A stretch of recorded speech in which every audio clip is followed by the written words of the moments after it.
नमस्कार, अटल मत न्यूज मध्ये आपले सहर्ष स्वागत आहे. काय सांगणार सर, आज आदिवासी जागतिक दिनानिमित्त आज कार्यक्रम घेण्यात आला त्याबद्दल काय सांगणार? आज 9 ऑगस्ट 2026 रोजी छत्रपती संभाजीनगर या ठिकाणी जागतिक आदिवासी दिन आयोजित करण्यात आला. या ठिकाणी मोठ्या संख्येने समाज बांधव, कर्मचारी, मुलं मुली या ठिकाणी उपस्थित होते. त्या ठिकाणी आम्ही जागतिक आदिवासी दिन साजरा करत असताना या ठिकाणी आम्ही प्रमुख पाहुणे, कार्यक्रमाचे उद्घाटक म्हणून नामदार संजयजी शिरसाट साहेब, सामाजिक न्याय मंत्री तथा पालकमंत्री, तसेच प्रमुख पाहुणे म्हणून या कार्यक्रमासाठी माजी महापौर नंदकुमारजी घोल्डे साहेब हे या ठिकाणी उपस्थित होते. तसेच तुपे साहेब आणि कार्यक्रमाचे अध्यक्ष म्हणून या ठिकाणी धनवे साहेब उपस्थित होते आणि बरेचसे कर्मचारी या ठिकाणी समाज बांधव उपस्थित होते. या ठिकाणी आम्ही दरवर्षीप्रमाणे याही वर्षी अनेक वर्षापासून या ठिकाणी जागतिक आदिवासी दिन आयोजित करतोय आणि कार्यक्रम यशस्वीरित्या या ठिकाणी पार करतो. या ठिकाणी जागतिक आदिवासी दिनानिमित्त आदिवासी समाजातील असंख्य कर्मचारी जे सेवानिवृत्त झाले यांचा आम्ही सेवानिवृत्तीचा सत्कार ठेवतो. तसंच गुणवंत विद्यार्थी जे 10वी 12वी चांगल्या मार्गाने पासआउट झाले, पुन्हा जे नीट मध्ये आणि JEE मध्ये जे चांगले मार्क घेऊन पासआउट झाले त्यांचा या ठिकाणी मोठ्या उत्साहामध्ये सत्कार आयोजित करत असतो. तसंच जे शिकून काबाड कष्ट करून या ठिकाणी आपल्या संधीला या ठिकाणी सोनं केलेलं असतं ते म्हणजे जे नवनियुक्त कर्मचारी जे झाले त्यांना या ठिकाणी त्यांचं या ठिकाणी अभिनंदन करतो आणि त्यांचा मोठ्या प्रमाणात या ठिकाणी सत्कार आयोजित करण्यात येतो. हे आम्ही दरवर्षीप्रमाणे याही वर्षी या ठिकाणी कार्यक्रम आयोजित केला होता.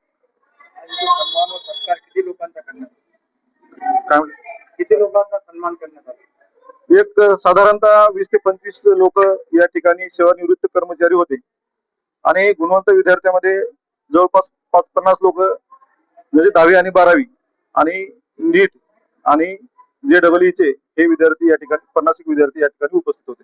आज आदिवासी दिनानिमित्त आपण समाज बांधवांना काय संदेश देणार?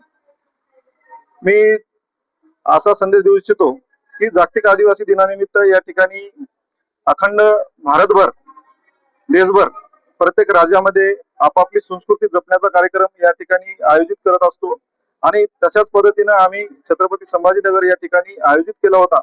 आणि मी असा संदेश देऊ इच्छितो की जे छत्रपती संभाजीनगर जिल्ह्यामध्ये जे विस्तारित आदिवासी समाज विखुरलेला आहे तो संघटित येण्यासाठी आम्ही प्रयत्न करत असतो आणि हे प्रयत्न करीत राहील आणि कार्यक्रम याही पद्धतीने पुढे चालून संदर्भात अडचणी येतात, तुम्हाला काय मार्ग निघाला? नाही, व्हॅलिडिटी संदर्भाचा विषय वेगळा आहे. व्हॅलिडिटी संदर्भाचा जो विषय आहे, जात वैधता प्रमाणपत्र, हे जे महादेव कोळी मनेरवालू हे विषय आहे, हा विषय वेगळा आहे. त्या ठिकाणी नामसदस्यतेचा फायदा घेऊन या ठिकाणी बरेचसे आदिवासी, बोगस आदिवासी या ठिकाणी मूळ आदिवासीवर अन्याय करून त्या ठिकाणी ते बोगस आदिवासी त्या ठिकाणी संधीचा लाभ घेत आहेत. हे या ठिकाणी सांगावं असं वाटतं. किती वर्षापासून कार्यक्रम करतो?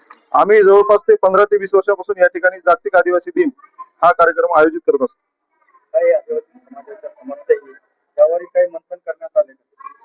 जागतिक आदिवासी दिनानिमित्त त्यावर साहजिकच विचार मंथन होईल सर, आणि झालेलं आहे. या ठिकाणी जागतिक आदिवासी दिनानिमित्त हा कार्यक्रम वर्षातून एकदा येतो 9 ऑगस्ट रोजी.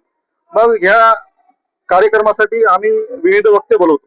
विविध वक्ते बोलवल्याच्या नंतर त्यांना तो स्पेसिफिक विषय दिला जातो आणि त्या विषयावर जे आदिवासी समाजामध्ये विविध समस्या, त्या समस्यावर या ठिकाणी साहजिक विचार मंथन होत असतं. क्रांती दिवस आहे आज, किती जाती नेमक्या आदिवासी समाजाचे?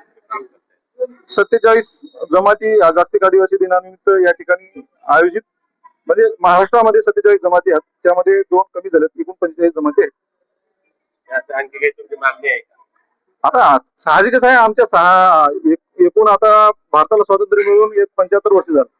75-77 वर्षामध्ये जागतिक आदिवासी दिनच आपण साजरा न करता या ठिकाणी संबंध महाराष्ट्रभर हे आदिवासी लोक जे आहेत, जमात जी आहे, ही जमात आजही दर्याखोऱ्यात आणि विस्थापित लोकांपासून ही अलग आहे आणि ती राबून कष्ट करून मेहनत करून त्याचा उदरनिर्वाह करण्याचा प्रयत्न करते.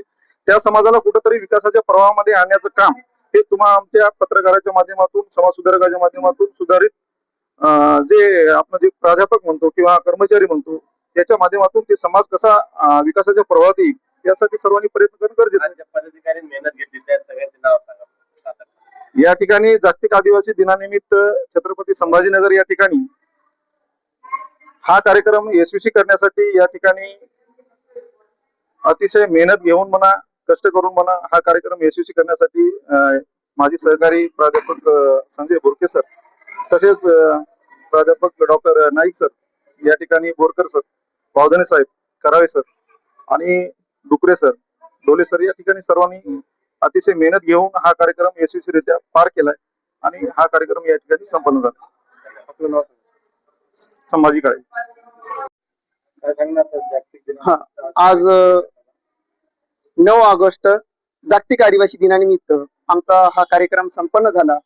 या कार्यक्रमामध्ये आम्ही सर्वांनी एक असा विचार केला की आज भारताला स्वातंत्र्य मिळून बरीच वर्षे झाली, पण छत्रपती संभाजीनगर सारख्या शहरामध्ये आमच्यातून जे झालेले क्रांतीवीर आहेत सर, भगवान बिरसा मुंडा आहे, क्रांती सूर्य भगवान बिरसा मुंडा, तंट्या भिल्ल, राघोजी भांगरे, या क्रांतिकारकांचा एकाही ठिकाणी मला पुतळा दिसत नाही.